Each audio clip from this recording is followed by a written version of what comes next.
Pemirsa, sidang dugaan korupsi suap sama gratifikasi proyek Pokir DPRD Sumsel yang menjerat 3 terdakwa pada lagi digelar di Pengadilan Negeri Palembang. Juru persidangan salah satu saksi jelaskan ada permintaan fee 20% yang diminta terdakwa Wisnu Andrio.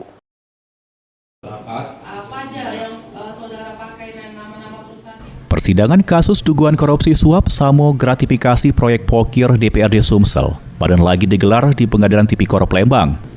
Perkara ini terkait pengelolaan dana bantuan keduetan bersifat khusus tahun anggaran 2023 yang disebut-sebut berasal dari aspirasi mantan Ketua DPRD Sumsel, Anita Nuringhati.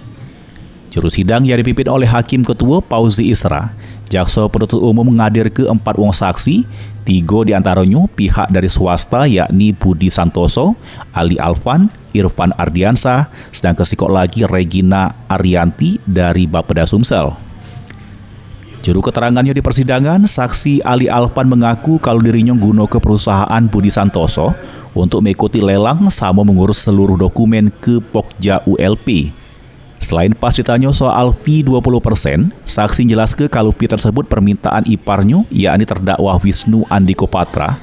Sebelum perkerjaan dimulai, duit senilai 358 juta sudah ditransfer ke rekening terdakwa Ari Martaredo sama ado yang dienjuk secara tunai. Itu disampaikan dari Pak Wisnu yang ngomong ke saudara, tidak dengar langsung ada dari Pak Arinya ya? Oke. Kemudian terkait dengan pertemuan di rumah saudara Apri, saudara tahu nggak kapasitas Pak Apri ini apa waktu itu? Belum tahu waktu itu.